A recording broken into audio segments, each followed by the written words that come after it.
Hi, I'm Sherry from Whole Circle Studio. Have you ever struggled with bulky seams when foundation paper piecing?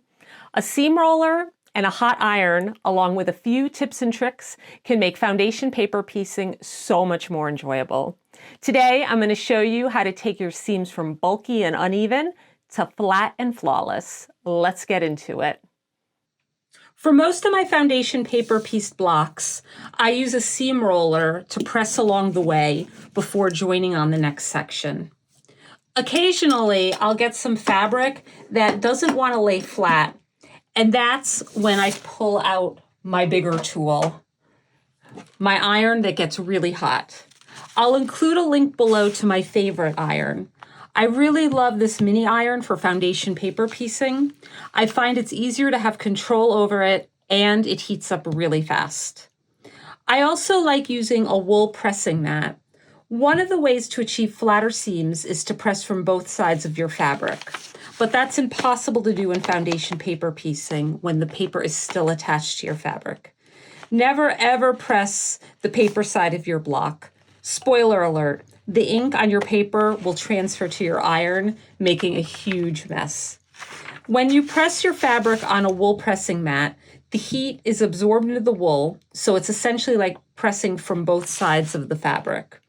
I find that my seams are flatter for all types of piecing when I use my wool mat.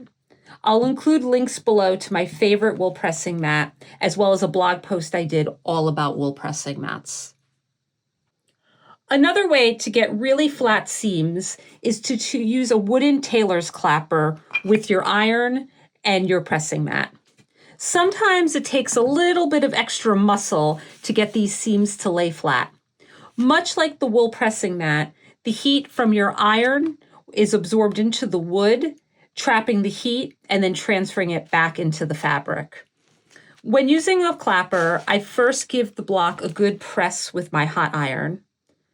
I then place my clapper on top, and since it's a pretty hefty piece of wood, I don't have to put a lot of pressure on it. I could just leave the wood there for a minute or so, and voila, a much flatter seam. I have this basic tailor's clapper made from a piece of red oak that's sanded down.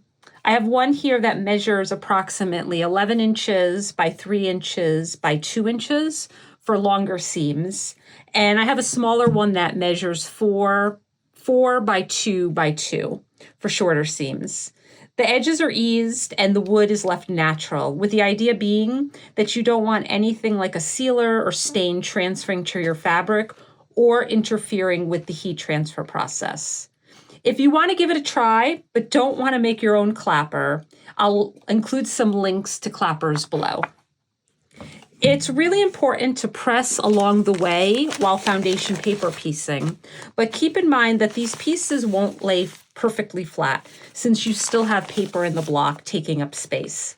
Once you remove the paper, you'll have an opportunity to go ahead and give the block another good press with all of these tools and techniques.